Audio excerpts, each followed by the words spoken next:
Mohon maaf tadi suaranya ke ini ya, ke mute. Insya Allah kita lanjutkan dulu ke materi yang belum selesai menjawab soal-soalnya, boleh disimpan dulu. Nanti kalau ada waktu yang berlebih, insya Allah kita akan bahas lagi.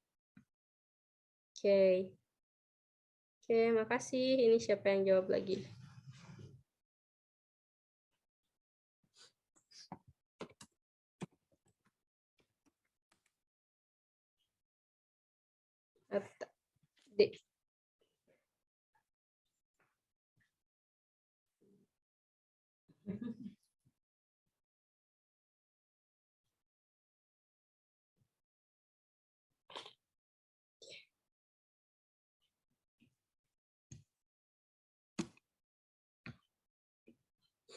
Oke, kita masuk ke materi kinematika. Kinematika itu mungkin teman-teman juga sudah belajar ya. Ini adalah ilmu yang membahas tentang gerak, tapi di sini tidak meninjau penyebab terjadinya gerak itu tersendiri. Jadi nggak disinggung karena penyebab-penyebabnya. Nanti untuk penyebab-penyebabnya ini dibahasnya itu di sini.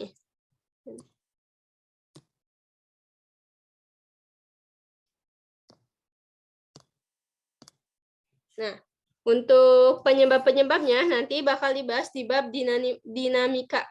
Nah, besaran-besaran mendasar di kinematika, ini ada posisi, biasanya ini simbolnya S atau R. Ini sama aja ya, S atau R. Kemudian, kalau kecepatan, ini biasanya V. Kemudian ini percepatan A. Ini untuk gerak lurus ya. Nanti kita kenal sama gerak yang melingkarnya.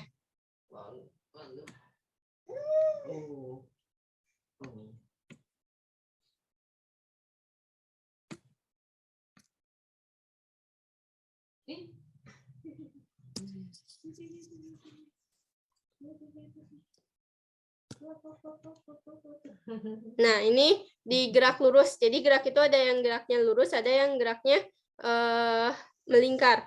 Nah, kalau gerak lurus, gerak lurus yaitu dia dapat gerak lurus berubah beraturan sama gerak lurus berubah aja. Jadi dia di sini kalau gerak lurus berubah aja dia kecepatannya tetap.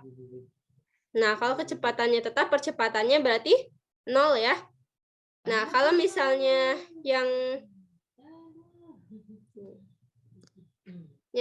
kecepatannya tetap atau GLB, kita singkat ya, gerak lurus berubah.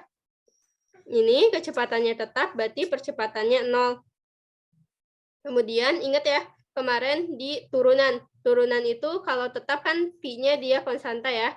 Berarti dia pada saat diturunkan pasti menjadi 0. Kemudian di sini ada persamaan buat mencari kecepatan sama percepatannya.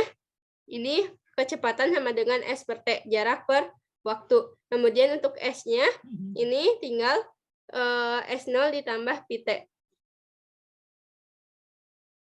Kemudian untuk gerak lurus berubah beraturan, di sini cirinya dia A-nya tetap.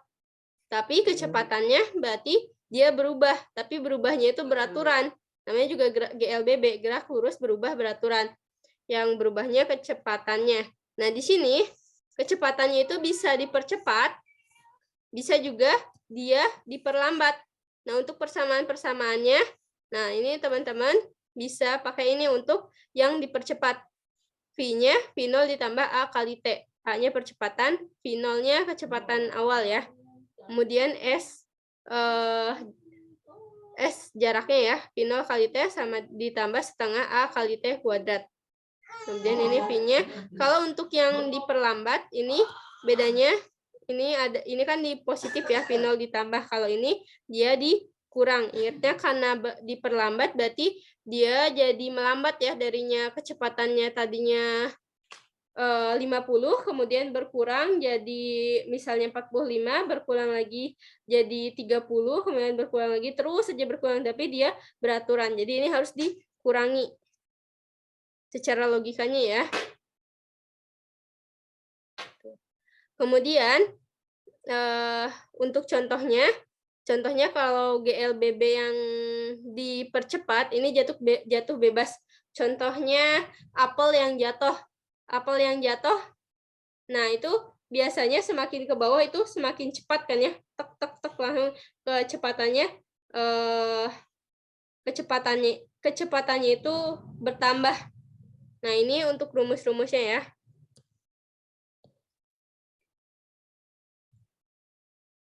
Kemudian kalau jatuh bebas, otomatis pada saat misalnya apel jatuh, berarti V0-nya, tadinya kan dia diam apel tuh di tangkainya ya. Kemudian dijatuhin, berarti pada saat V0-nya dia 0. Jadi kali A kali T. Sedangkan A itu percepatan ya, A itu. Nah, bisa ditulis dengan G, percepatan gravitasi itu. Nah, kemudian yang lainnya ini karena V0-nya 0, jadi tinggal yang ininya ya. Nah, setengah AT kuadrat, di sini setengah GT, kemudian 2 kali AS, berarti di sini 2 GH. Yang tadi soal yang dikerjakan pas awal-awal juga ada yang menggunakan rumus ini ya. Karena dia jatuh ke bawah yang serodotan itu. Kan itu pas di awalnya, berarti dia V0-nya 0. Kemudian sebelum meluncurnya banget ya. Sesaat sebelum meluncur. Berarti V0-nya 0. Berarti rumusnya Vt-nya 2GH ya. Atau akar 2GH. Vt kuadratnya 2GH, Vt-nya akar 2GH. Kemudian ini gerak vertikal ke bawah juga. Ini untuk yang kecepatannya kecepatannya ada dari awalnya. Memilih kecepatan tertentu. Kemudian dia dipercepat ke bawahnya. Nah, ini tinggal pakai rumus sama yang sebelumnya ya, cuman ganti A-nya jadi G. Kemudian kalau yang diperlambat itu kebalikan yang tadi ya, yang dipercepat. Kalau yang dipercepat itu jatuh, berarti kalau yang diperlambat dia dilemparin ke atas. Contohnya kita ngelemparin bola, dilempar ke atas kita. Nah, itu semakin ke atas kecepatannya dia semakin berkurang karena melawan gaya gravitasi juga ya. Otomatis si kecepatannya pasti berkurang. Sampai sini ada yang mau ditanyakan dulu?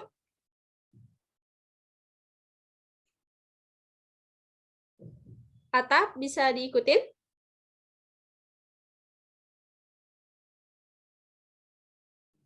Tes, Atap? Ya. Bisa ngikutin, ada yang mau ditanyakan? Paham, Bu. Paham? Alhamdulillah kalau paham. Ibu lanjut lagi ya. Ibu hapus dulu.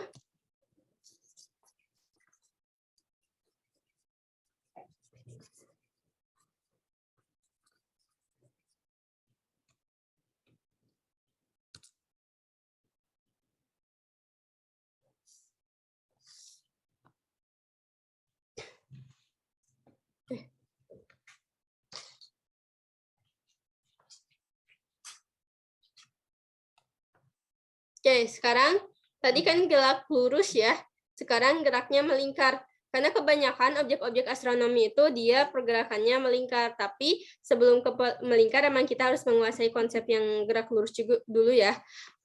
Nah, di gerak melingkar ini disebut juga dengan gerak sirkuler. Pergerakan suatu benda yang membentuk lintasan berupa lingkaran.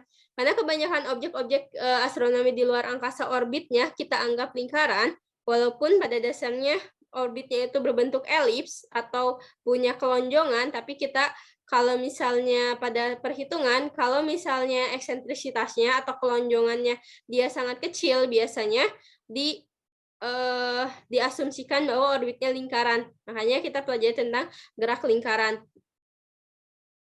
Nah, di sini di gerak melingkar, besaran-besaran yang penting itu ada yang disebut dengan frekuensi. Bentar ya.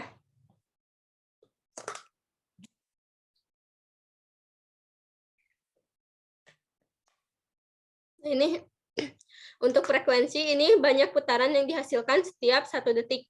Kemudian periode, kalau periode ini ingatnya ke waktu yang dibutuhkan untuk melakukan 1 putaran penuh.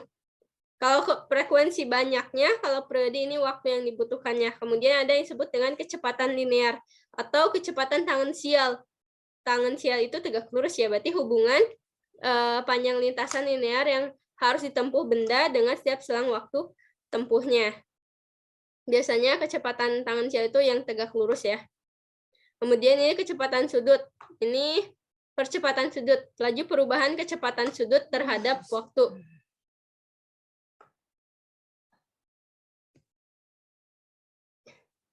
Kemudian ini ada perpindahan sudut. Ini sudut benda yang bergerak secara melingkar dalam selang waktu tertentu. Kemudian ada kecepatan sudut. Ini simbolnya omega. Ini besar sudut yang ditempuh benda dalam setiap satu satuan waktu. Nah, di sini harus diingat-ingat karena nanti kepake di hukum Kepler. Nanti ke materi berikutnya ya, ada hari keberapa itu bakal membahas tentang hukum Kepler. Hukum Kepler ini ada perubahan sudutnya seperti apa, kecepatannya, walaupun mungkin nggak akan terlalu dalam karena teman-teman masih tingkat KSK ya, jadi nurunin rumusnya nggak akan terlalu yang rumit-rumit. Tapi ini yang harus teman-teman tahu gitu. Nah, ini gerak melingkar ada 2 ya. Kayak tadi gerak lurus ada 2, gerak melingkar beraturan sama gerak melingkar berubah beraturan. Nah, di sini lihat yang sebelah kiri berarti ya, sebelah kiri teman-teman. Di sini ini GMB, gerak melingkar beraturan. Di sini V-nya sama ya, lihat. V-nya sama, omeganya yang paling di sini omeganya sama.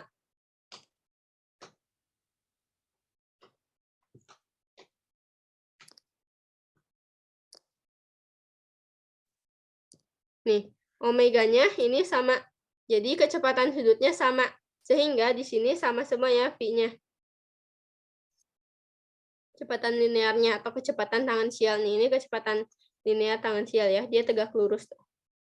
Nah, kalau di sini yang GMBB dia omeganya beda-beda tergantung posisinya. Nah, kalau seperti ini biasanya nanti juga di lingkaran orbit-orbit di luar angkasa dia biasanya beda-beda karena kan elips ya, nggak lingkaran sempurna, makanya omeganya nanti beda-beda kecepatannya. Ada yang di titik terjauh dengan pusat orbitnya, ada yang titik terdekatnya itu omeganya akan beda-beda. Nanti ada hukum namanya hukum Kepler yang menjelaskan tentang perubahan omeganya seperti apa.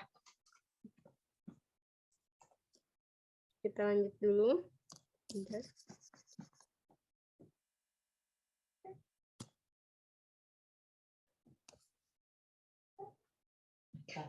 Ini tadi ya udah Ibu jelaskan. Ini gerak GMB ini dia percepatan sudutnya 0 atau omeganya sama. Kalau GMB berarti kecepatan sudutnya dia beda-beda tiap posisi. Berarti percepatan sudutnya dia enggak 0 tapi beda-beda. Kemudian di sini di GMB ada yang disebut dengan sentripetal ya, percepatan sentripetal. Karena di sini kecepatan sudutnya sama, setiap putaran objeknya ya, di sini percepatannya juga biasa disebut dengan percepatan sentripetal, kemudian dirumuskannya itu seperti ini ya. Mungkin teman-teman udah gak asing ya. Kecepatan sentripetal sama dengan AS, ini S-nya kecil sebenarnya, penulisannya seperti ini. AS sama dengan V kuadrat per R. Coba ada yang mau nurunin kenapa jadi omega kuadrat per R? Omega kuadrat R. Omega itu apa? Omega itu dia bisa 2VF atau bisa juga dia V itu sama dengan W kali R. Omega kali R. Makanya ini V kuadrat bisa dirubah dengan memasukkan ini sehingga nilai omeganya V kuadrat berarti omega kali R kuadrat, kali R dulu ya, dikuadratin per R. Sehingga omega kuadrat dikali R kuadrat per R. Jadilah seperti ini. Untuk kecepatan sentripetal. Ini biasanya yang suka muncul di gerak melingkar beraturan, yang sering munculnya itu kecepatan sentripetalnya. Percepatan sentripetal. Nah. Oke. Ada yang ditanyakan sampai sini?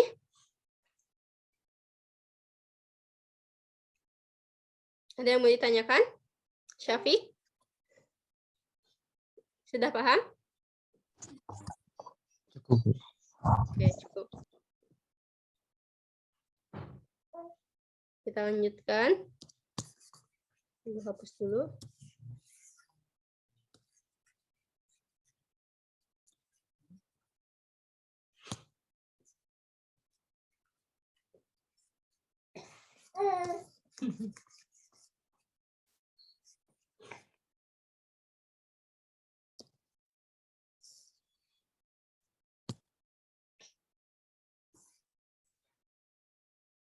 Nah, ini hubungan kecepatan sudut sama frekuensi ya. Tadi Ibu juga sudah tuliskan omega sama dengan 2VF. Atau bisa juga omega sama dengan theta per T. Atau theta itu 2V per T. T-nya T periode yang kalau pakai 2V. Kalau yang ini, theta per T ini T dalam waktu aja ya, tertentu. Kalau ini T periode. Karena theta sama dengan omega kali T. Sehingga periode sama dengan 2V kali omega. Oke, next. Ini teman-teman setelah ini bisa bikin mind map-nya ya. Mind map-nya misalnya, nanti Ibu contohin ya. Kita selesaikan dulu materinya. Nah, untuk gerak melingkar, di sini secara rumus matematisnya bisa dituliskan seperti ini untuk percepatan sudutnya, perpindahan sudutnya, kemudian kecepatan sudutnya.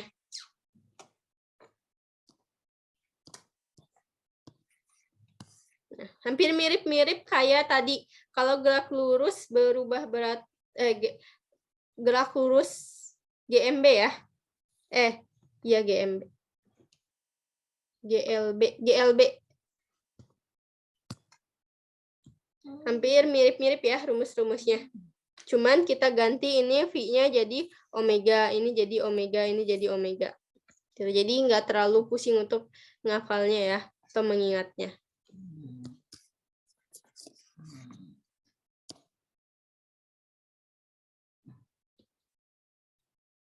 Nah, tadi kita meninjau tentang geraknya doang, tanpa melihat penyebabnya. Nah, sekarang belajar ke dinamika, ini yang meninjau adalah penyebabnya. Nah, biasanya di dinamika gerak itu yang kita pelajari itu biasanya hukum Newton. Hukum Newton teman-teman mungkin sudah belajar ya, ada 3 hukum Newton. Nah, di sini yang hukum 1, setiap benda akan mempertahankan keadaan diam atau bergerak lurus beraturan kecuali ada gaya yang bekerja untuk mengubahnya. Jadi sigma F sama dengan 0 kalau secara matematisnya. Nah, ini biasanya nanti di banyak ya di aplikasi-aplikasinya, sigma F sama dengan 0. Ini hukum Newton 1, kemudian hukum Newton 2, ini perubahan dari gerak selalu berbanding lurus terhadap gaya yang dihasilkan atau bekerja dan memiliki arah yang sama dengan garis normal dan titik singgung bendanya ya. Ini sigma F sama dengan M kali A. Kemudian hukum Newton 3, ini F aksi sama dengan F reaksi.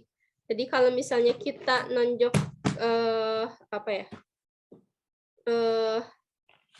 tembok ya, biasanya tangan kita juga seolah-olah ada gaya lagi, ada gaya yang reaksinya ya dari tembok yang kita pukul, yaitu F reaksi. Nah, ini kalau dirumuskan dirangkum seperti ini ya. Hukum Newton 1, hukum Newton 2, hukum Newton 3. Kemudian di sini ada usaha. Gerak sebuah benda bergerak itu kan karena ada usaha ya.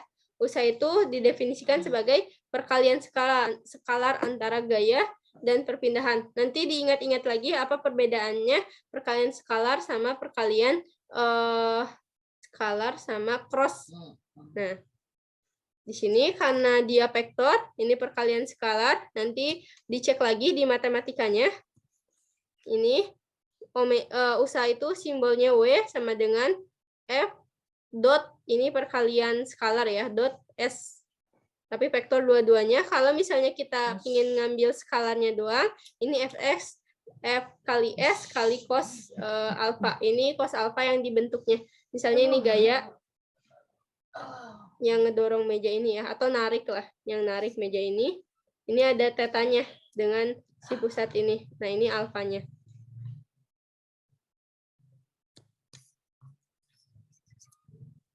Kemudian,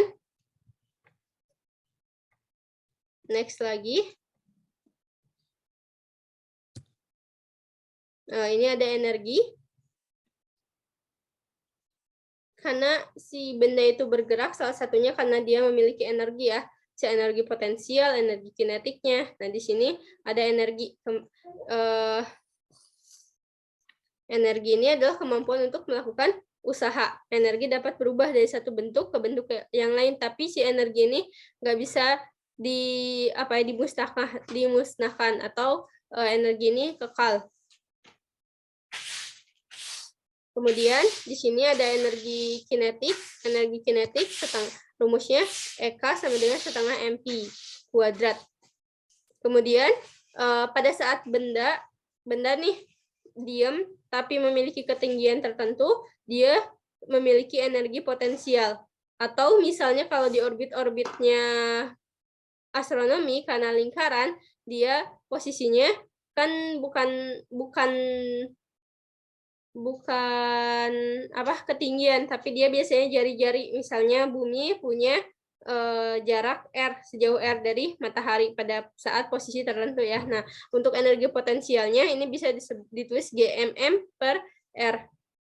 Atau kalau misalnya memiliki ketinggian, biasa kita tahu untuk energi potensial itu si bendanya yang punya ketinggian. Ini ada MGH. Gitu ya.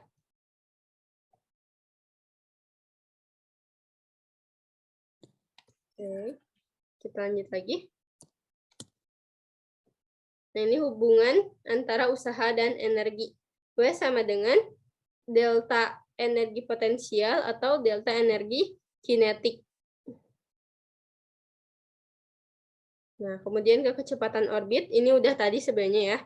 Kita turunkan dari hukum Newton, dimasukin hukum Newtonnya ke gerak melingkar, seperti ini ya, sigma F sama dengan M kali A, kemudian ini bisa kita tulis seperti ini ya, diturunin, sini, sampai nanti mendapatkan kecepatan orbitnya F sama dengan akar GM untuk gerak yang melingkar. Oke, ini Ibu izin percepat dulu. Nanti teman-teman boleh tanya aja chat ya kalau ada yang belum clear.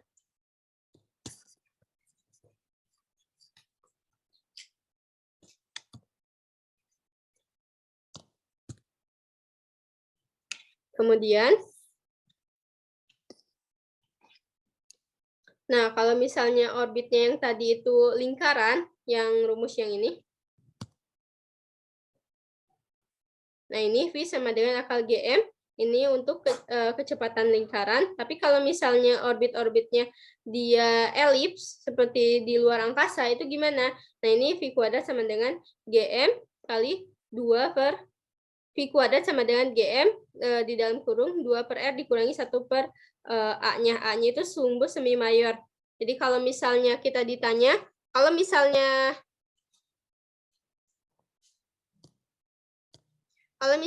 ini bumi pusatnya, kemudian bumi meluncurkan satelit yang orbitnya lingkaran seperti ini, pingin tahu misalnya di sini kecepatannya berapa, V-nya kan bisa pakai rumus yang tadi ya, GM per D ya tadi itu. Atau per R. Tapi kalau orbitnya lingkaran gimana? Kayak orbitnya elips gimana? Kayak ini matahari di sini, kemudian ini bumi mengelilingi matahari. Ini di sini kecepatan di sini, kecepatan di sini, kecepatan di sini. Ini beda-beda kan? Nah, ini gimana? Nah, bisa pakai rumus yang ini untuk kecepatannya. Nanti kita belajar sumbu semi mayor ya. Sumbu semi mayor itu di hukum Kepler.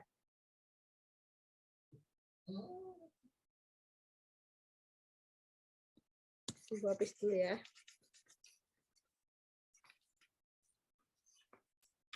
Jadi tergantung di soal olimpiadenya, kalau misalnya diasumsikan orbitnya lingkaran, berapa kecepatannya, itu pakai rumus yang tadi. Kalau misalnya nggak disebutin, berarti pakainya rumus yang ini.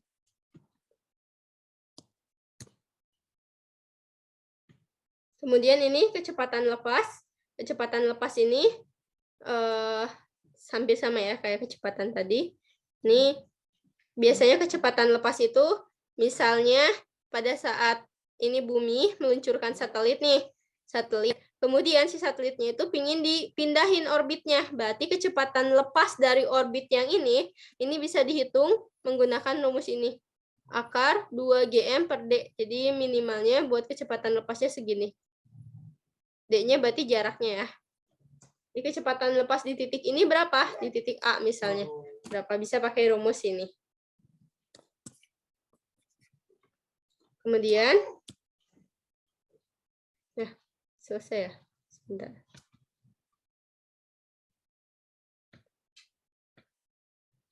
Kemudian setelah ini kita masuk ke bab yang lainnya. Sampai sini ada yang mau ditanyakan dulu? Atta? Belum ada? Bisa diikutin, nanti di murojaah lagi ya. Karena lumayan ya, Ibu belum kasih contohnya. Karena ngejar dulu materi, nanti kalau materinya udah selesai baru kita masuk ke contoh-contohnya ya. Kalau masih ada waktu, insya Allah. Kita lanjut lagi.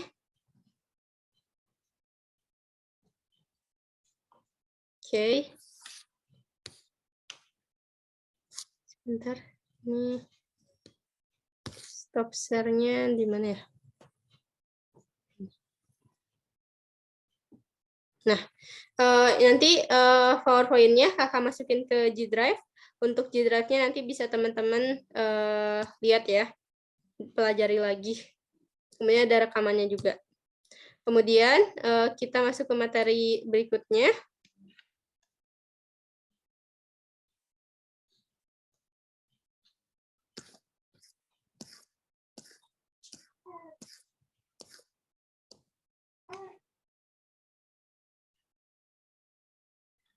Sebentar.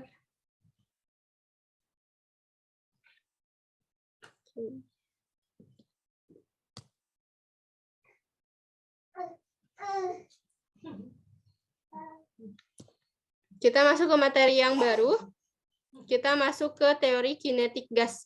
Kalau tadi kita belajar tentang kinematika benda, kemudian kita ke gas ya. Di sini teori kinetik gas. Nah, biasanya di teori kinetik gas, ini kita akan berhadapan dengan gas-gas yang ideal. Nah, gas yang ideal itu seperti apa? Nah, ini udah muncul slide-nya. Sudah muncul? Fawaz? Sudah, Bu. Oke. Nah, di sini teori kinetik gas, ini kita akan dihadapi dengan gas-gas yang ideal, karena lebih mempermudah juga ya. Gas ideal ini sekumpulan partikel gas yang tidak saling berinteraksi dengan sama dengan yang lainnya. Artinya jarak antar partikel gas ideal sangat berjauhan dan bergerak secara acak.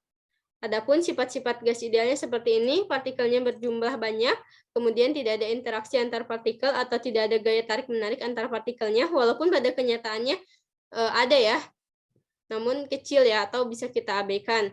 Makanya kita asumsikan dengan gas ideal, kemudian jika dibandingkan dengan ukuran luar, maka partikel gas ini, gas yang ideal ini bisa diabaikan untuk gas ideal. Kemudian tumbukan yang terjadi antara partikel dan dinding ruangan merupakan tumbukan lenting sempurna. Nah, ini tumbukan juga ada berbagai tumbukan ya. Kita untuk gas ideal ini kita pakai tumbukan lenting sempurna. Kemudian partikel gasnya tersebar secara merata di dalam ruangan. Dan partikel gas bergerak secara acak ke segala arah. Kemudian berlaku juga hukum Newton. Tadi udah kita pelajari tentang hukum Newton, ada 3. Dan energi kinetik rata-rata molekul gas ideal sebanding dengan suhu mutlaknya. Energi kinetik itu energi geraknya ya. Nah, atau kita bisa tulis seperti ini. Ini gas ideal, ukuran partikelnya diabaikan.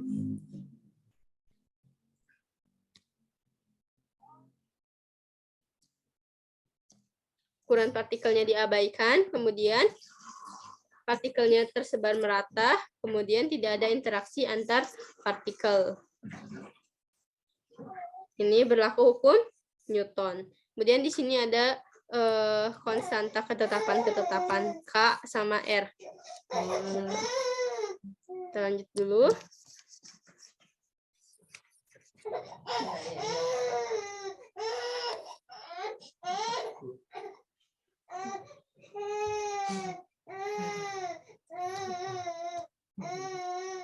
Nah, ini bisa dilihat ya di sini. Ini untuk gas ideal.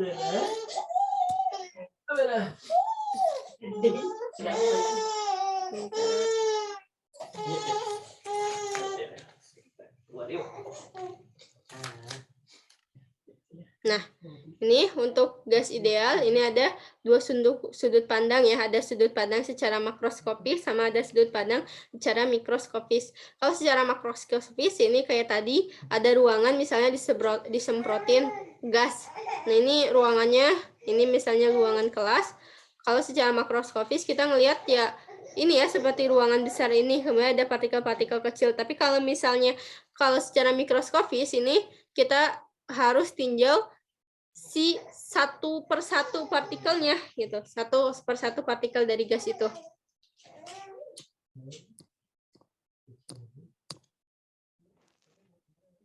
Nah, ini si partikel gas ini memiliki ke sini arahnya, kemudian kecepatannya berapa.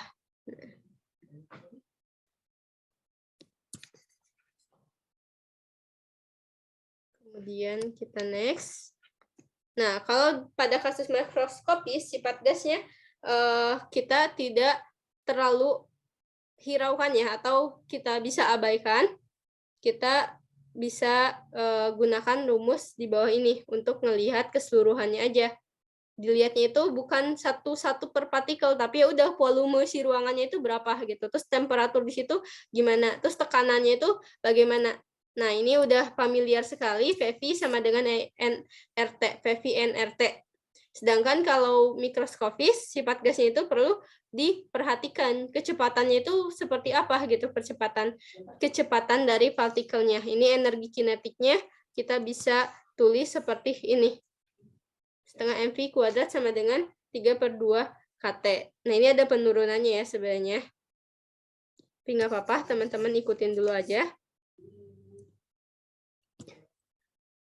Nah, untuk secara makroskopis tadi, secara dilihat langsung volumenya, enggak per satu partikel-partikelnya atau menggunakan rumus VPNFT, ini ada beberapa hukum yang biasa dikenal ya. Ada hukum Boyle, kemudian ada hukum Charles, kemudian ada hukum Gay-Lussac. Nah, di sini hukum Boyle ini percobaannya itu pada gas dengan suhunya tetap jadi VP sama dengan konstan. Karena suhunya tetap nggak ada perubahan, karena N sama R, R-nya itu dia ketetapan juga. Kalau hukum Charles, dia percobaan pada tekanannya yang konstan P-nya. Sehingga yang rumus yang ini ya, ini tinggal ngotak-ngatik rumus yang ini aja. Nih, VV sama dengan NRT. Kalau suhunya yang konstan gimana? Kalau misalnya ini P-nya atau tekanan yang konstan, berarti tinggal V per T sama dengan konstan. Karena N sama R dia tetapan juga ya, konstan Mas ya. Kemudian kalau yang Gay-Lussac, dia volumenya yang konstan. Nah, ini V per T sama dengan konstan. Jadi tinggal yang diingat itu sebenarnya ini aja. VV sama dengan NRT.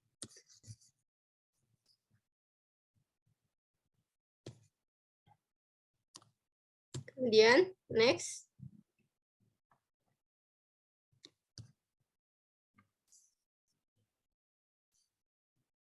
Nah, kalau persamaan tadi digabung-gabungkan ya. Jadi VV sama dengan nRT.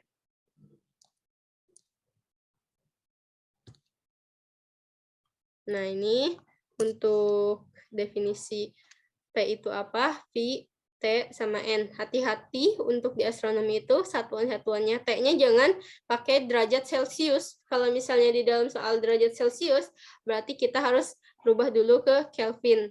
Kemudian N-nya dalam mol. Kemudian R-nya ini tetapannya 8,314.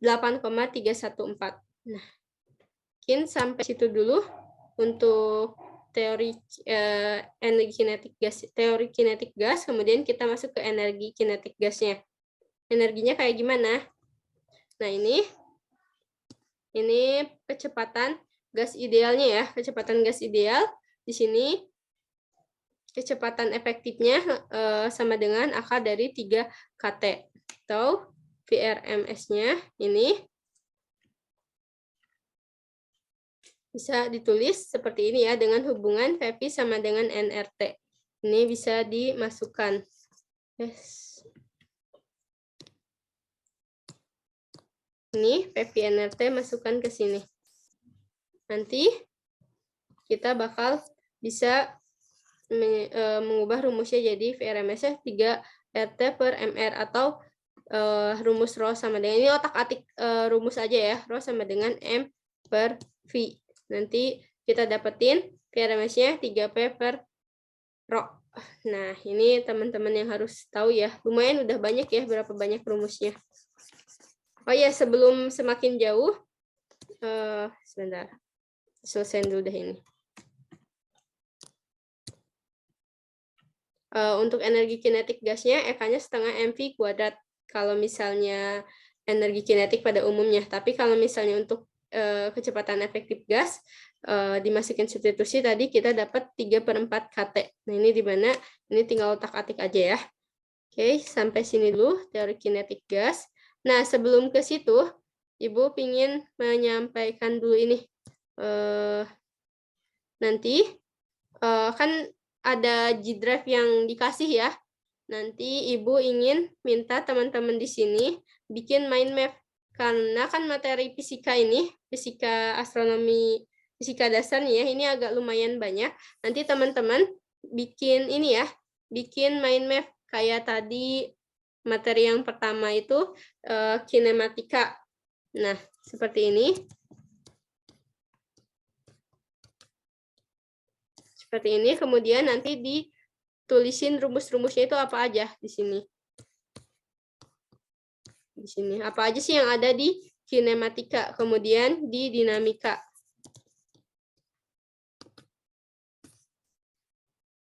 Dinamika, apa aja yang ada. Atau misalnya ada teori-teorinya, teori-teorinya dituliskan. Misalnya, hukum Newton 1.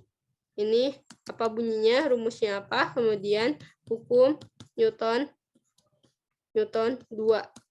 Kemudian yang lain-lainnya ya, rumus-rumus yang penting buat teman-teman nanti menghadapi Olimpiade tahun 2023 ini. Jadi pada saat nanti ngemurojaah materi yang udah disampaikan ini lebih mudah ya, tinggal bawa mind map-nya ya. Karena lumayan untuk materi fisika ini, kemudian teori kinetik gas.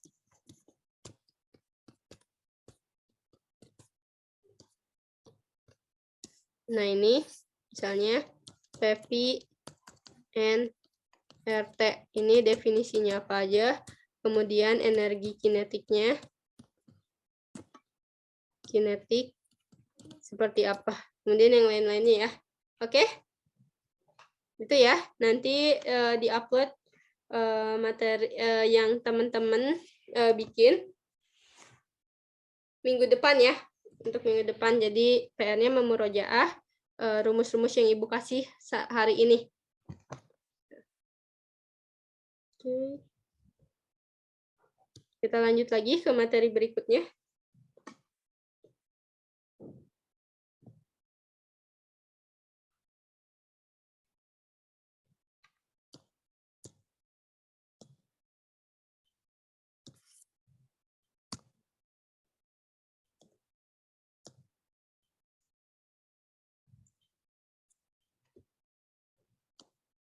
Bentar.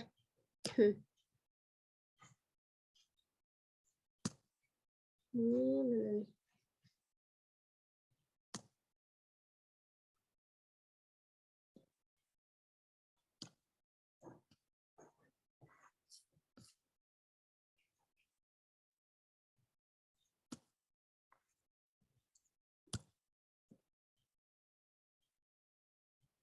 Kita masuk ke belum nampil sebentar. Ke termodinamika.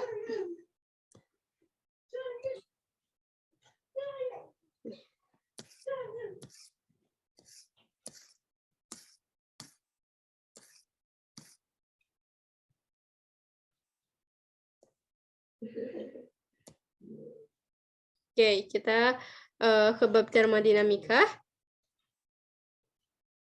Nih. Termodinamika.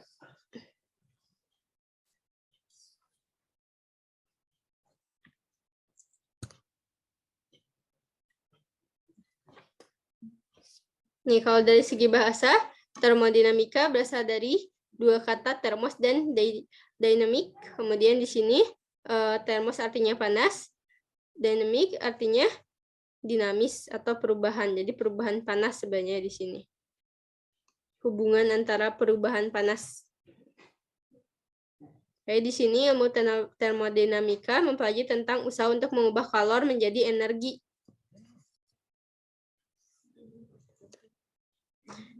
Di sini ada beberapa sistem dalam termodinamika, ada sistem yang terbuka, kemudian ada sistem yang tertutup, kemudian ada yang sistem yang terisolasi.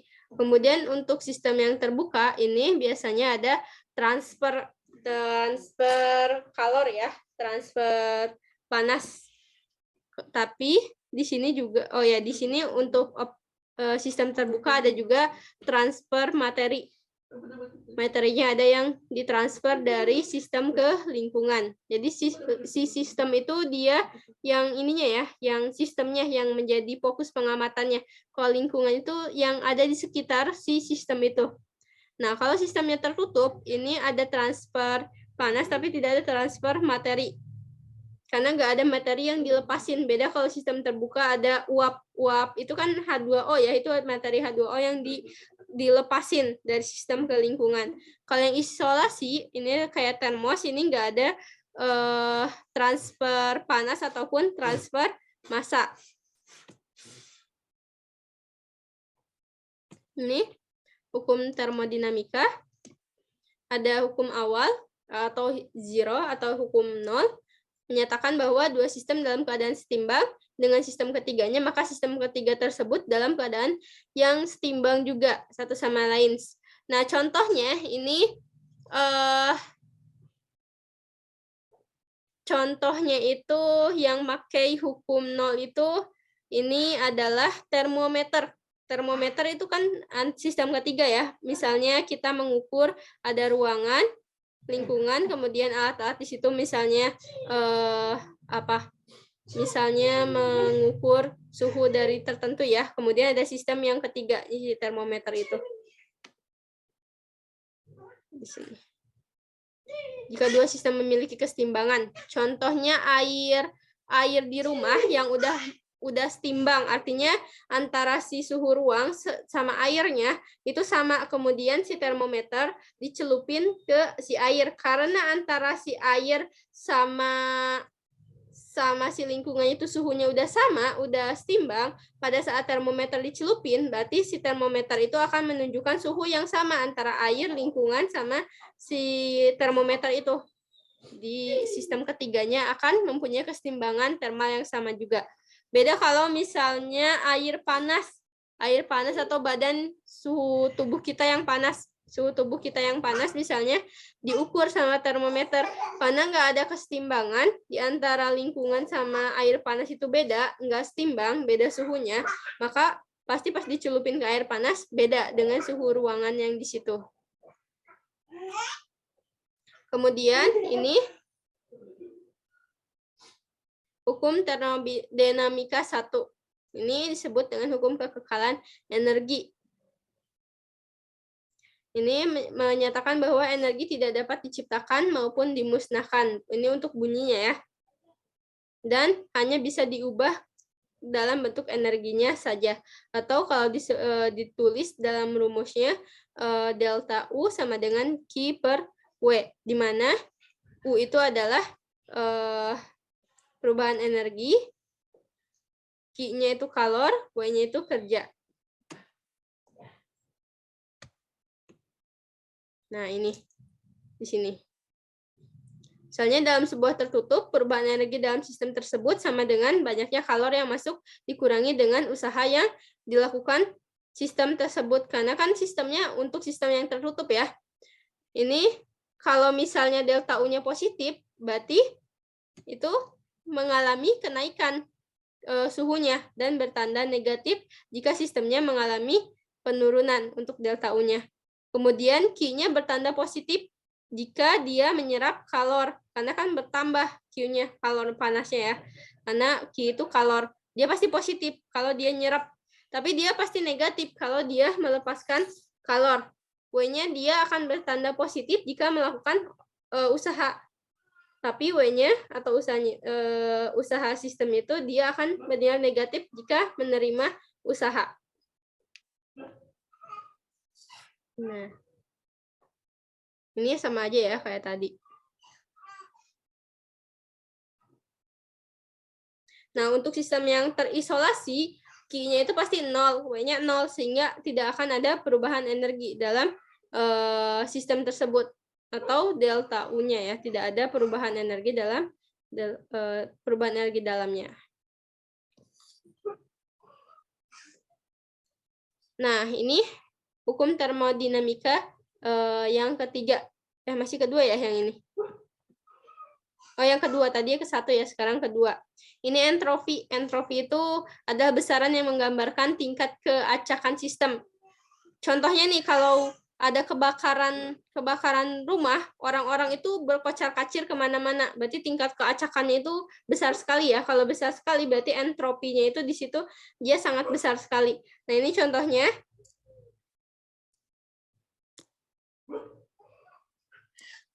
Di sini, ini ada susunan seperti ini ya.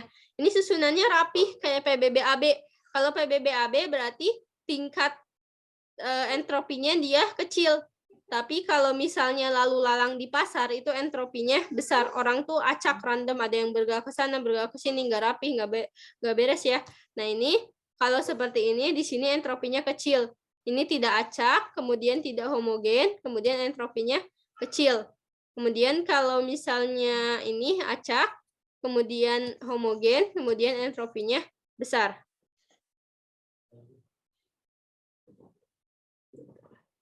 Kita next lagi. Ini hukum termodinamika kedua.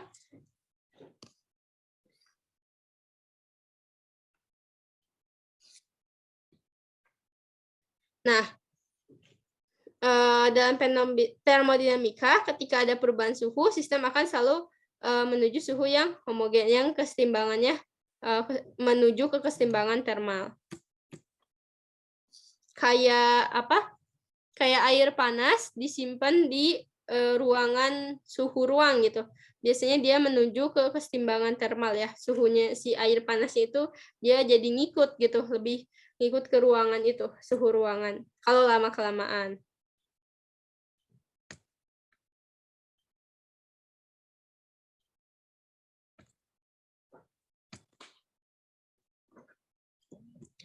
Kemudian ini hukum termodinamika 3. Hukum termodinamika 3 menyatakan bahwa suatu sistem yang mencapai temperatur 0, absolut, temperatur dalam Kelvin ya, bukan dalam Celsius, semua prosesnya akan berhenti dan entropi sistem akan mendekat pada nilai minimumnya. Nah, untuk termodinamika sampai sini dulu. Kita lanjut lagi ke materi yang lain.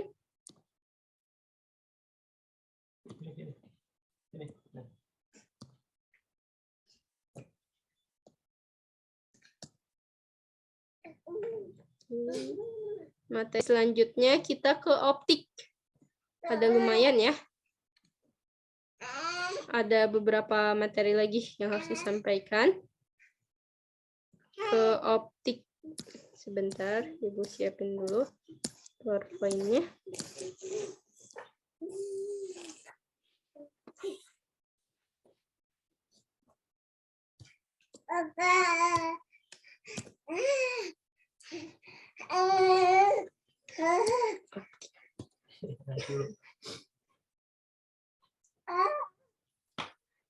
Ini di sini optik biasanya dia mempelajari tentang cahaya ya. Cahaya. Kemudian yang dipelajari apa? Biasanya sifat-sifat dari cahayanya itu kayak gimana? Karena untuk astronomi sendiri kenapa penting? Kenapa penting mempelajari optik atau mempelajari tentang sifat-sifat cahaya?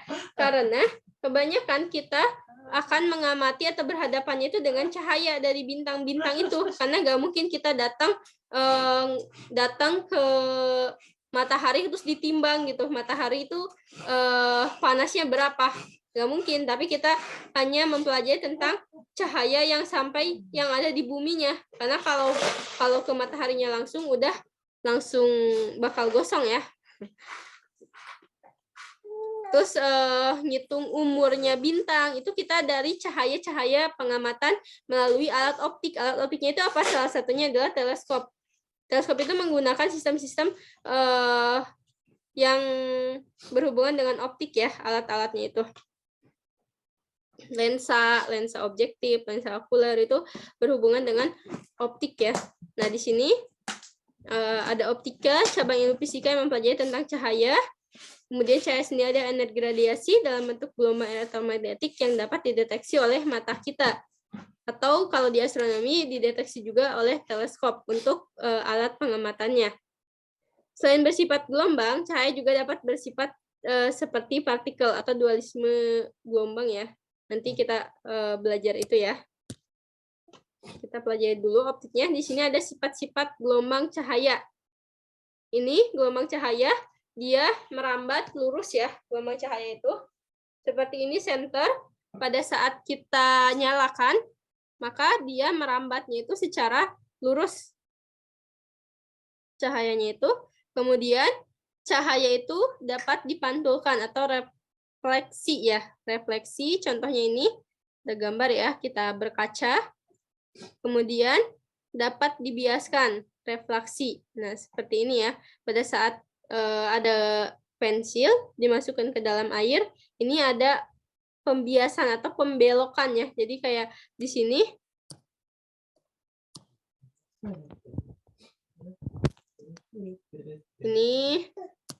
ini panjangnya di sini lurus, harusnya makan lurus ya ke sini, ini seolah-olah ada yang dibelok ke sini. Ada efek pembiasan. Refraksi. Kita next lagi.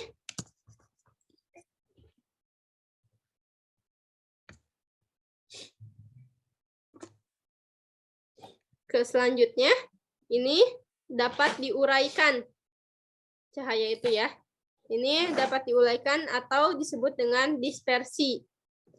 Contohnya ini pada pelangi ya, penguraian.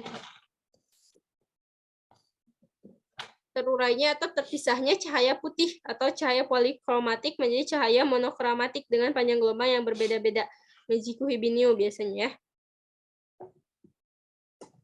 Atau kalau pakai prisma tuh, matahari kan cahaya putih atau center dimasukin ke prisma, kemudian pas keluar kayak pelangi. Yaitu dispersi ya.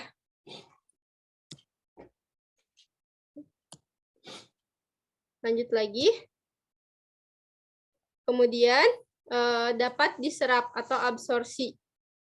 Pada saat menjemur pakaian, cahaya itu kan sampai dari matahari ke bumi, kemudian diserap tuh sama pakaian sehingga pakaian kita jadi kering. Nah, itu ada penyerapan. Di sini pada saat diserap ya, sebagian energi dari cahaya tersebut akan terdisipasi atau berkurang oleh material atau bahan yang menyerapnya menjadi energi panas. Ini terjadi juga secara alamiah tadi pada jemuran baju, menjemur baju. Kemudian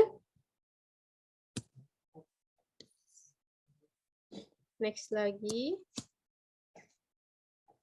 Kemudian dapat disearahkan polarisasi. Contohnya yang menerapkan polarisasi itu kamera HP kita atau kamera foto ya, kamera foto. Biasanya kita ngambil kan ya cahaya kita ngambil potret misalnya depan rumah kita. Berarti si cahayanya itu disearahkan, dipolarisasi. Kemudian cahaya itu dapat menembus benda bening. Kemudian mengalami pelenturan atau difraksi. Nah, difraksi cahaya merupakan kecenderungan gelombang cahaya dapat menyebar atau berbelok pada celah sempit ketika merambat. Difraksi dapat diamati dalam 2 percobaan, yaitu difraksi celah tunggal dan difraksi celah banyak. Nah, kemudian ada interferensi. Interferensi cahaya ini penjumlahan atau digabungkan antara dua gelombang cahaya atau lebih, bebas sih, 2 gelombang cahaya atau lebih untuk membentuk gelombang cahaya baru atau yang gabungan dari gelombang-gelombang cahaya yang tadi. Ini ada syaratnya untuk melakukan interferensi. Satu, interferensi akan jadi kalau misalnya sumber cahayanya itu harus koheren. Koheren itu apa? Itu fasenya tetap atau sama ya, frekuensi dan frekuensinya sama. Kemudian sumber cahayanya harus monokromatis, yaitu hanya mempunyai panjang gelombang tunggal. Nah, di sini ada yang disebut dengan interferensi celah ganda Young. Ini penggambarannya seperti ini. Interferensi itu ada dalam interferensi itu yang disebut dengan interferensi konstruktif. Konstruktif, ada juga interferensi destruktif ya. Nah, ini. Nah, kalau yang konstruktif di sini saling menguatkan, lihat pasanya. Ini dimulai dari yang ini nih. Kita lihat. Yang ini ya. Ini kan sama ya. Ini tinggi pada saat puncak. Ini pada saat ke bawah lembah, ini ke bawah lembah. Yang puncak ini bergabung sehingga semakin besar 2A. Kemudian yang lembahnya dia juga ini lembah jadi 2 lembah, tapi jadi bergabung. Ini disebut yang saling menguatkan ya, sama-sama yang terang sama yang terang, jadi semakin terang, yang gelap sama yang gelap ya, atau lembah sama lembah ini jadi semakin redup. Nah, ini disebut konstruktif. Nah, kalau yang deskriptif dia bertolak belakang.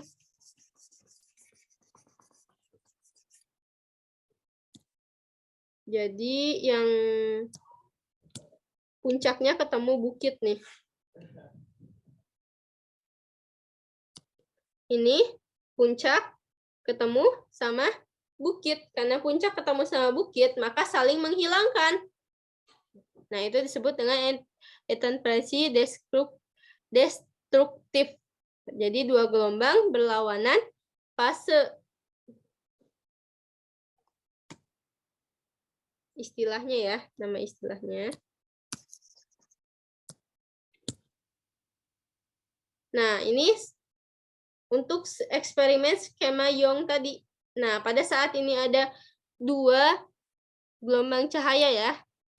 Di sebelah sini nih, di sebelah sini ada masuk, kemudian ada celah. Pada saat bergabung, dia akan menghasilkan gelap, terang, gelap, terang, gelap, terang, gelap, terang, gelap. Lihat di apa ya contohnya? Center ke jari tangan kita ya, dicelahin. Atau apa ya? Yang biasanya ada kayak seolah-olah terang, gelap, terang, gelap, terang, gelap. Pola terang, gelap.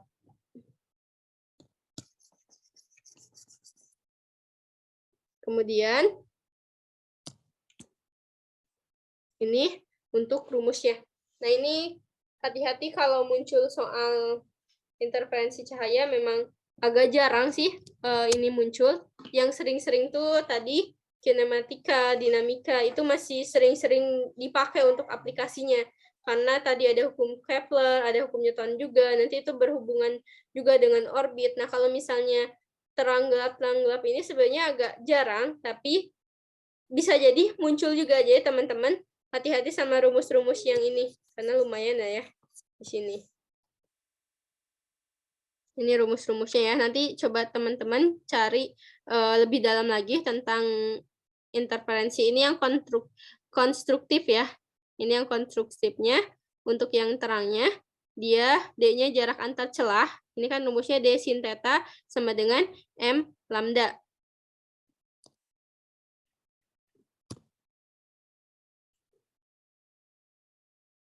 Nah, di sini M-nya ini dimulai dari 1, 2, 3, 4, 5, dan seterusnya.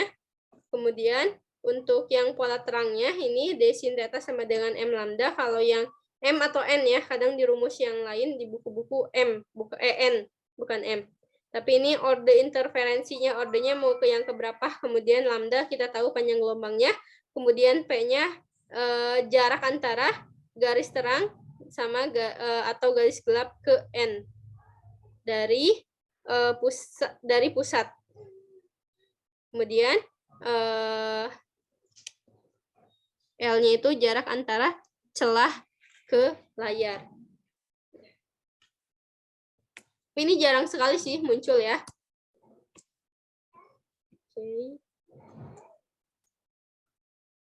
Oke. Mungkin sampai sini dulu untuk ini optik ya. Kita lanjut dulu ke materi berikutnya. Soalnya Ibu keep dulu ya.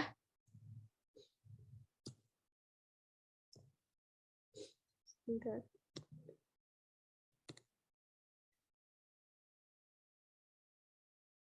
Karena Ibu belum kasih contoh, jadi soalnya di keep dulu aja. Kita masuk ke materi dualisme partikel. Dualisme partikel. Sedikit lagi ya materinya, tinggal 2 lagi sebentar. Ibu cek silabusnya dulu. Kinematika udah, dinamika energi gerak melingkar, teori kinetik gas, termodinamika, optik, dualisme partikel, sama relativitas khusus. Ini dua bab terakhir materi untuk fisika. Setelah itu kita akan menyenangkan di mempelajari astronominya ya. Jadi bersabar dulu, untuk hari ini kita masih mempelajari fisikanya. Dualisme partikel. Tadi kakak sudah singgung sedikit bahwa cahaya juga dia bisa disebut dengan gelombang, bisa dia juga bersifat sebagai partikel. Atau disebut dengan dualisme partikel, gelombang, menyatakan bahwa cahaya dan materi memiliki sifat sebagai gelombang dan partikel. Jadi cahaya kita nganggapnya kayak gelombang aja gitu. Dia datang, padahal kalau dia dari pengamatan penelitian-penelitian, ternyata dia juga bisa dianggap sebagai partikel-partikel. Salah satu contohnya, pada saat kita mempertanyakan kenapa sih langit kita, langit di bumi, warnanya biru. Itu karena, ada yang tahu? Yang kelas 11. Syafiq, kira-kira langit kita kenapa warnanya biru?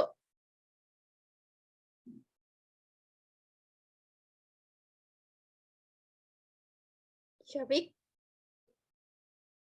kenapa langit kita warnanya biru?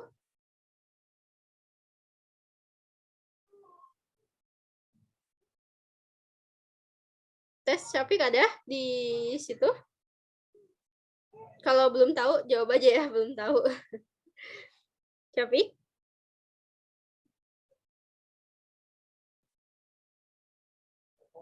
Atau Ata, kenapa warnanya biru langit kita?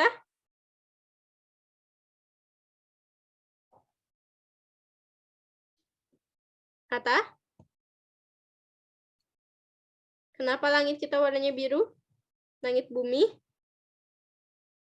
Kalau matahari itu dia memancarkan cahaya atau partikel? Cahaya atau partikel? Sebelum ke sini ya, biar lebih kebayang realnya. Dualisme partikel. Nah, ini cahaya matahari, di sini ada bumi. Sini bumi ya. Matahari di sini gede banget ya. Bumi ini perbandingannya aja untuk menggambarkan. Di sini matahari. Matahari dia kan cahaya. Nah, cahaya itu dia bisa bersifat sebagai gelombang. Dia bisa juga bersifat sebagai partikel. Nah, pada saat cahaya matahari kan dia cahaya putih ya. Berarti cahaya putih itu memiliki panjang gelombang di berbagai panjang gelombang ya, Meiji Kuhibinyu. Tapi kalau misalnya nyampe ke bumi, nanti ada panjang-panjang gelombang tertentu, ada juga yang ditepis oleh atmosfer bumi kita ya. Pada saat nyampe ke sini, gelombang cahaya matahari, di atmosfer kita itu kan banyak partikel-partikel ya, di atas atmosfer kita banyak partikel. Kemudian cahaya matahari itu kan cahaya putih itu Meiji Kuhibinyu, kemudian yang nyampe ke bumi itu yang panjangnya itu, yang pendek itu biru, yang panjang itu merah. Nah, karena dia bersifat partikel juga si cahaya itu, dan di atmosfer kita itu ada partikel-partikel juga, yang biru itu dia panjang gelombangnya pendek, tapi dia pada saat bersifat sebagai partikel, dia memiliki kecepatan yang cepat sekali. Memiliki kecepatan yang cepat sekali, sehingga pada saat ada partikel-partikel di luar angkasa, di atmosfer kita, ini partikel di atmosfer, kemudian ini ada partikel cahaya matahari bersifat sebagai partikel. Pada saat menumbuk tuh dia ada efek scattering ya, penyebaran, nanti nyebar. Yang biru itu kan dia panjang gelombangnya pendek sesuai hukum Kelvin. Lambda sama perbandingan antara lambda sama temperatur. Ini ya. Lambda sama dengan, sebentar, udah nge-lag. Lambda sama dengan 0,289 ya, hukum Kelvin. Jadi lambda itu berbanding sebalik sama T. Kalau panjang gelombangnya pendek, berarti temperaturnya pasti besar. Kalau yang panjang gelombangnya panjang itu merah, pasti temperaturnya kecil. Nah, karena si partikel yang biru itu dia bersifat partikel, yaitu cahaya birunya itu bersifat partikel, dia numbuk partikel-partikel yang ada di atmosfer, itu yang menyebabkan bumi kita itu warnanya biru atau disebut dengan efek scattering. Jadi cahaya biru Meiji Kuhibi, merah dari merah ya, merah panah. Meiji Kuhibinyu. Kalau yang merah dia panjang gelombangnya panjang, kemudian kecepatannya kayak air mendidih. Kalau airnya nggak mendidih kan partikel-partikel si airnya itu diam, pergerakannya itu diam. Tapi kalau misalnya airnya panas mendidih, dia kecepatannya cepat. Nah, yang biru itu kan panas, berarti dia cepat gerakannya. Jadi kalau cepat dia tukang nubruk partikel-partikel yang ada di atmosfer kita. Jadi numbuk, buk bertumbukan sampai akhirnya langit kita jadi biru. Kalau yang merah sama yang lainnya gimana? Kalau yang merah kan dia panjang gelombangnya panjang, kemudian pada saat dia bersifat cahaya matahari itu bersifat sebagai partikel, dia ya udah lolos aja, kayak ketemuan set nyenggol aja, terus lolos aja seperti itu. Itu yang menyebabkan langit kita itu biru, ada efek scattering dari panjang gelombang biru yang bersifat partikelnya itu menumbuk partikel-partikel di atmosfer bumi. Nah, pada tahun 1901 si Planck ya, seorang ilmuwan menyatakan bahwa cahaya itu bersifat sebagai gelombang, sama dia juga disebut dengan bisa bersifat sebagai partikel juga dari percobaan ya. Nah, di mana besar paket energinya itu kayak gimana? Energinya itu E sama dengan H kali Nu. H-nya itu konstanta Planck, F-nya itu frekuensi dari cahayanya. Nah, ini E sama dengan H Nu. Nu ya dibacanya, bukan V. Karena bukan kecepatan, tapi frekuensi cahaya. Oke, kita lanjut lagi. Kemudian, dari percobaan, biasanya kan ilmuwan melakukan percobaan lagi, sehingga didapatkan mempelajari tumbukan antara si fotonnya dengan elektron, di mana besarnya itu P sama dengan H per C. Dan lambda itu kita tahu Pi per C. Sehingga di sini momentum fotonnya kita bisa tulis H kali lambda. Lambdanya panjang gelombang. Nah, itu mungkin untuk dualisme partikel ya. Jadi partikel bisa bersifat sebagai gelombang dan partikel bisa bersifat sebagai cahaya. Intinya cuman itu aja sebenarnya ya. Kita lanjut ke materi selanjutnya. Materi yang terakhir. Kakak bahas slide-nya dulu.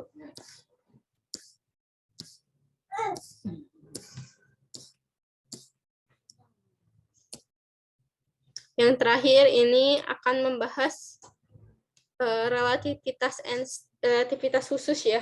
Tepatnya kalau kita mendengar kata relativitas, kita ingat dengan Einstein ya.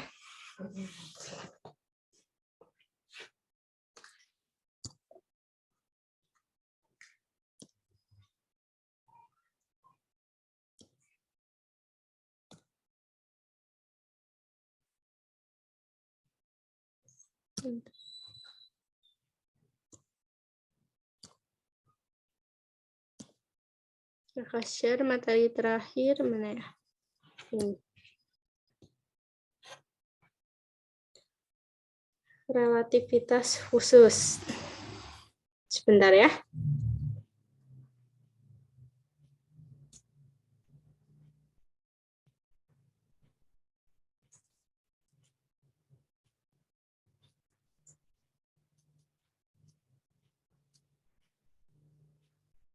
Ya.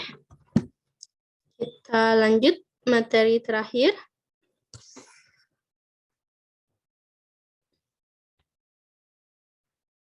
Sini relativitas khusus. Nah, teori relativitas ini dipublikasikannya oleh Albert Einstein ya, pada saat dia usianya 26 tahun. Di sini yang sekarang teman-teman berarti usia berapa tahun? Usia berapa belas tahun mungkin ya, udah melakukan percobaan apa aja gitu.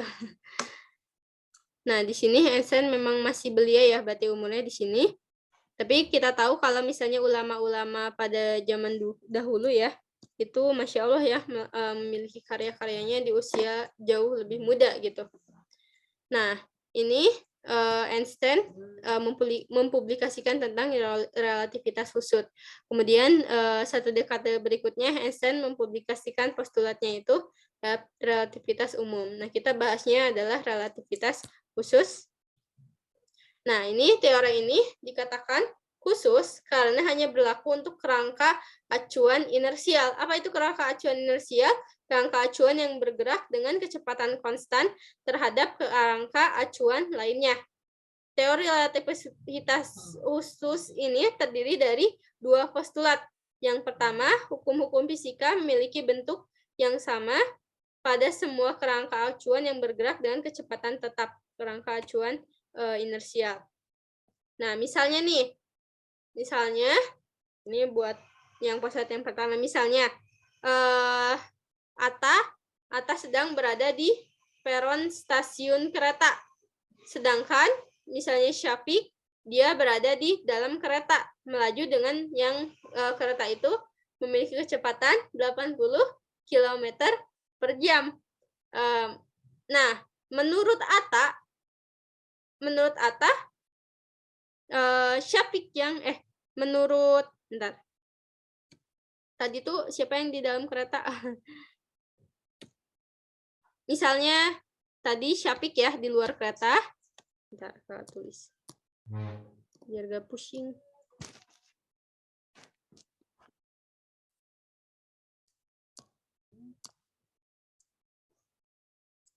Nih, Syafiq itu berada di luar kereta. Atta di dalam kereta.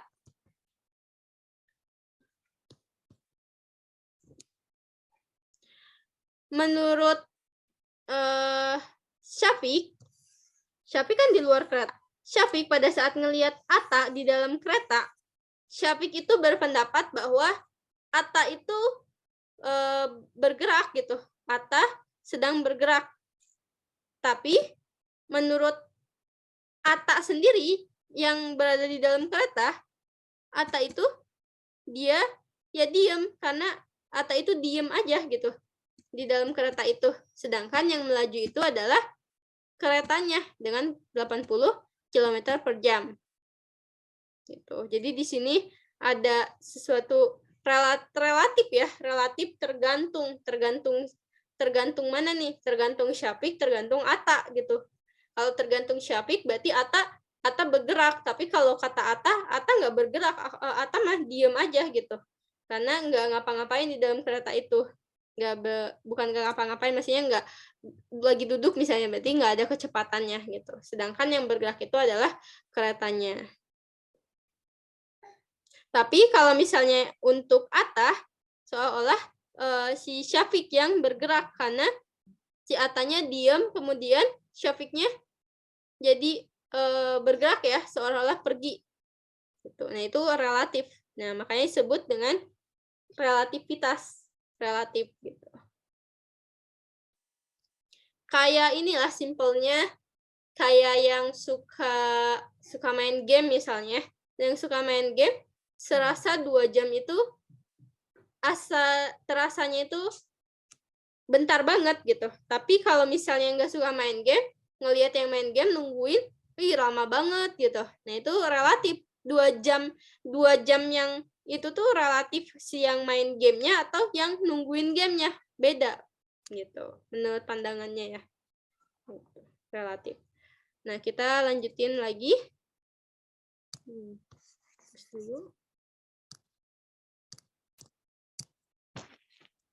Ini kalau mau memperdalam tentang relativitas memang lumayan harus slogannya kuat sekali ya kalau pingin dalam nanti.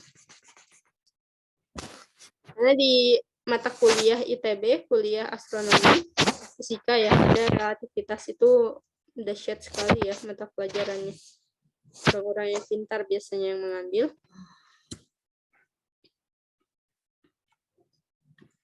Nah, yang kedua, postulat yang kedua, cahaya merambat melalui luang hampa dengan kecepatan yang konstan.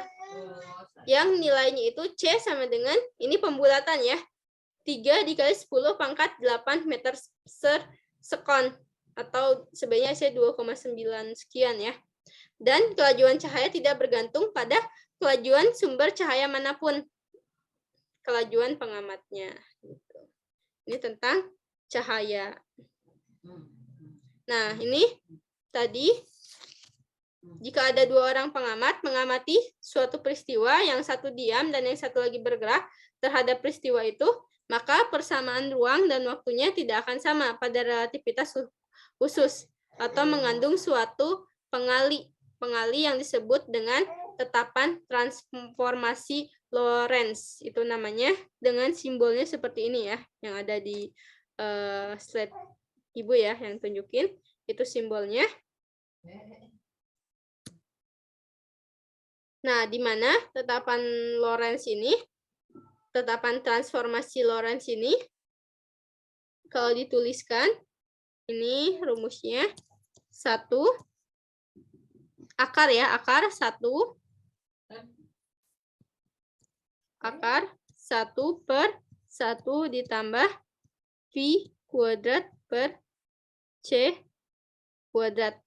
Dengan V itu kecepatan benda dan C itu kecepatan cahaya. Nah, itu tetapan transformasi Lorentz-nya.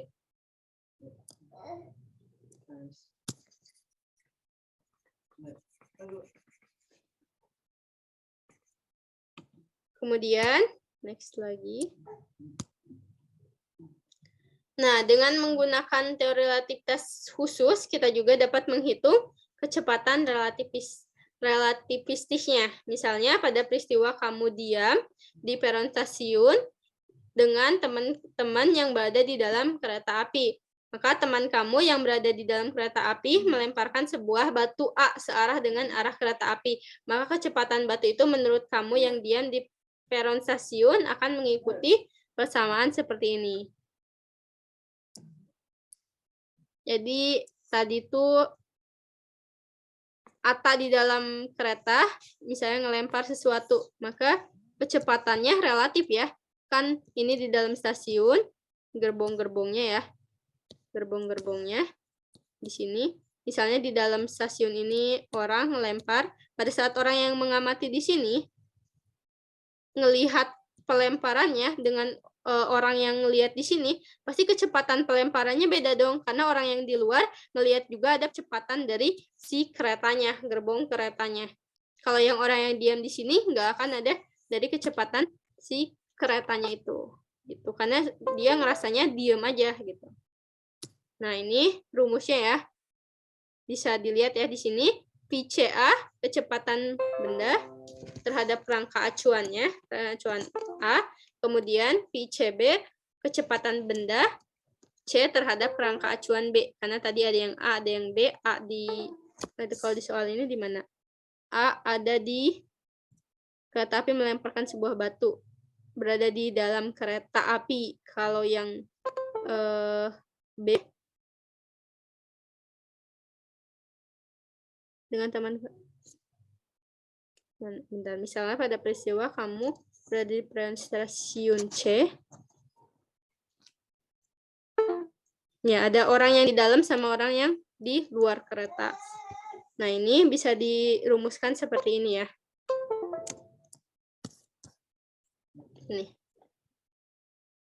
Ini bisa nanti dipelajari dulu ya, karena untuk mempersingkat waktu.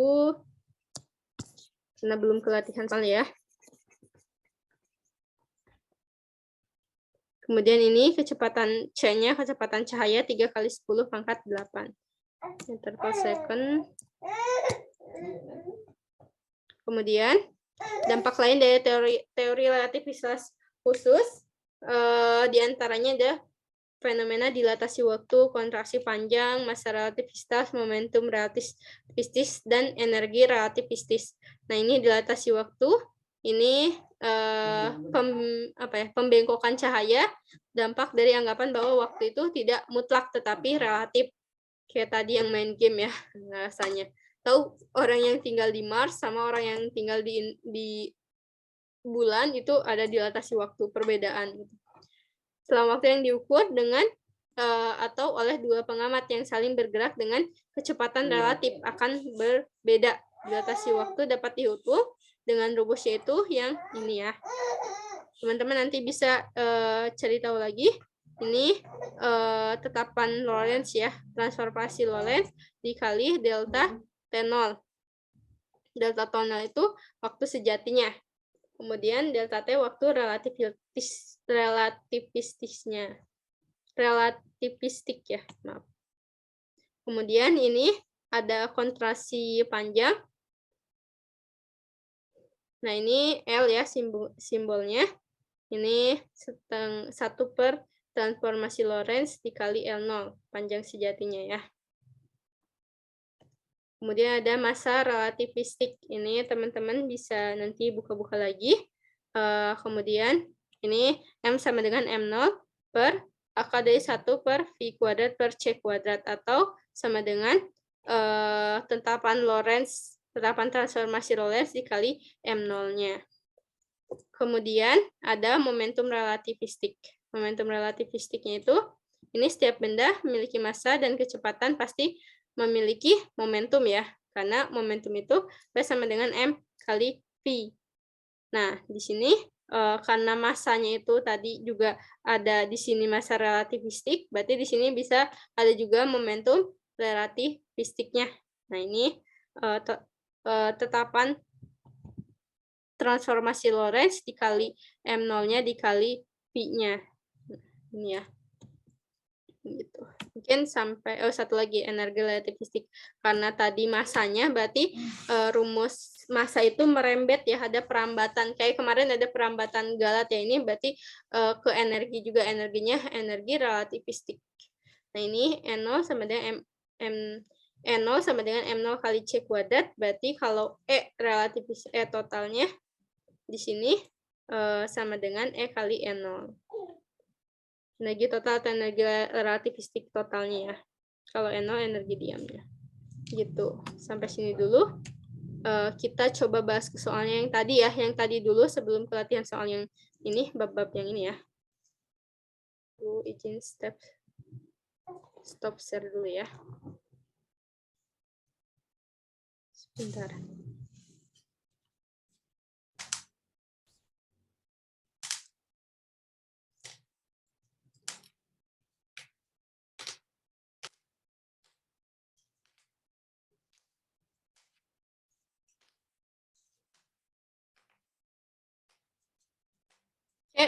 Untuk teman-teman bisa nanti diperdalam lagi. Ini wawasan-wawasan ininya, fisikanya, analisisnya seperti apa.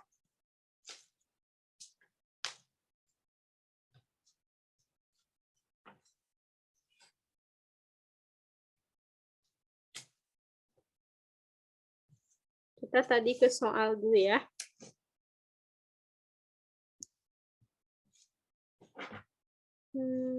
Mana slide-nya? Ini kinematika. Oke, Ibu ingin cek dulu tadi jawaban-jawaban dari teman-teman di sini ya. Kita bahas soal kinematika dulu. Kalau ada waktu, baru kita ke yang lainnya ya, sampai relativitas Einstein-nya.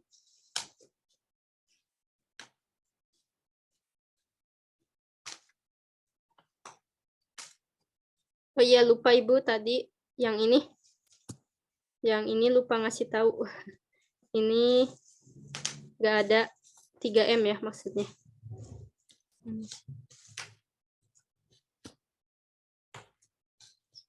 Sebentar.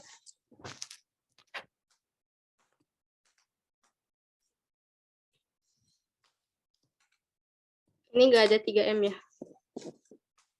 Gitu. Ya, boleh sih ini 3M ya ke sini.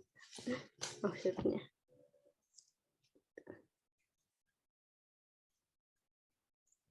Nah, kita coba dulu yang ini aja ya.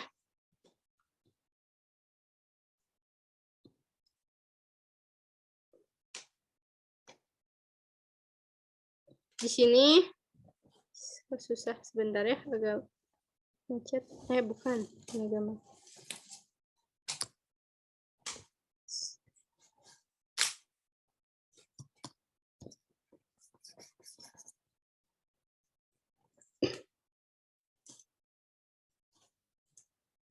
Kita coba soal yang ini dulu ya. Karena tadi kebukanya yang ini, kita ini dulu. Di sini, suatu benda meluncur di sepanjang permukaan tanah yang licin. Ini licin, berarti gak ada gaya gesek.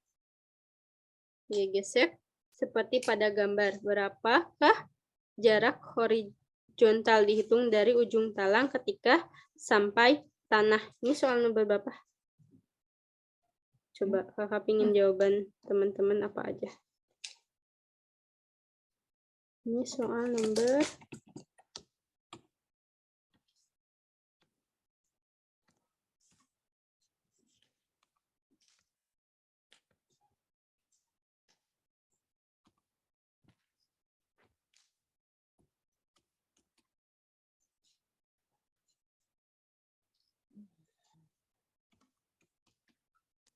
bentar. Trailer ya. Ini di teman-teman soal nomor berapa?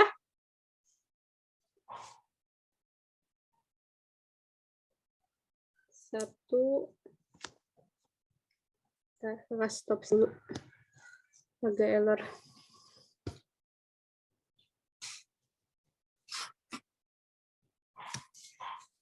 Ini soal nomor 2 ya. Oke. Jawabannya. Oke, belum pada tepat ya. Kenapa bingung?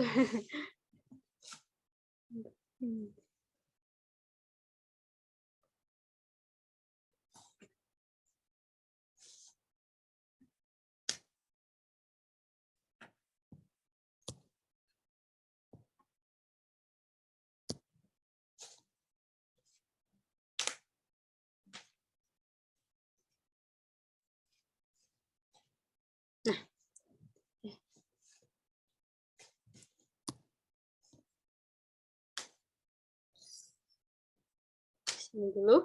Di sini suatu benda meluncur di sepanjang permukaan talang yang licin seperti pada gambar. Di sini ada ketinggiannya 3 meter, kemudian yang ditanya yang di sini ya, pada saat X di sini, berapa ketinggiannya dari X ini. Ya. Nah, di sini kita bisa yang pertama kali kalau misalnya nemuin, terus apa sih yang harus dikerjain? Lihat dulu di sini ada hal yang bisa kita kerjakan di sini. Ini ada meluncur pada saat di sini, ini ada keterangan 3 meter. Di sini ada hubungan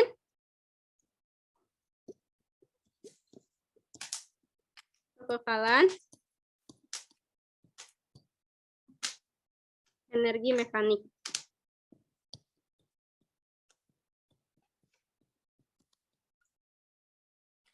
Yang didapat mekanik saat sebelum diluncurkan.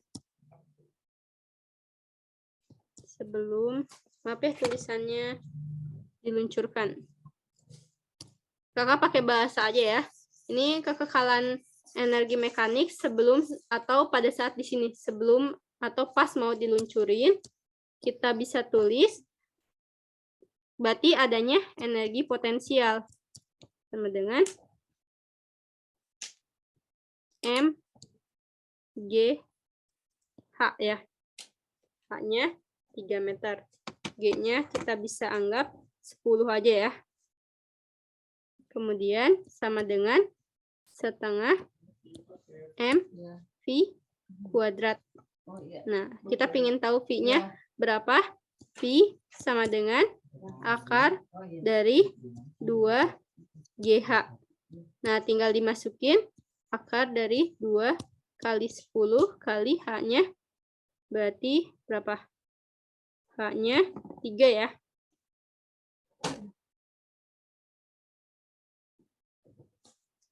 Dikali 3.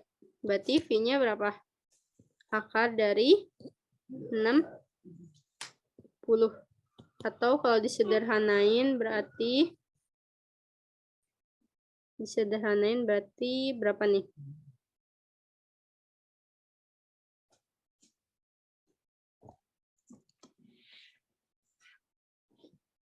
Ada yang salah nggak? Enggak ya? Berarti ini berapa kali berapa? Oke. Ini sebentar. Oh, breakout-nya udah mau keluar ya. Oke, nanti pokoknya dengan rumus ini, kemudian Y-nya, rumus yang untuk persamaan kuadrat GLBB posisinya ya, sama dengan V sin. Nah, nanti kita bahas lagi aja ya, karena terburu-buru. Ini udah ada pemberitahuan akan keluar lab sebelum kita akhiri ya.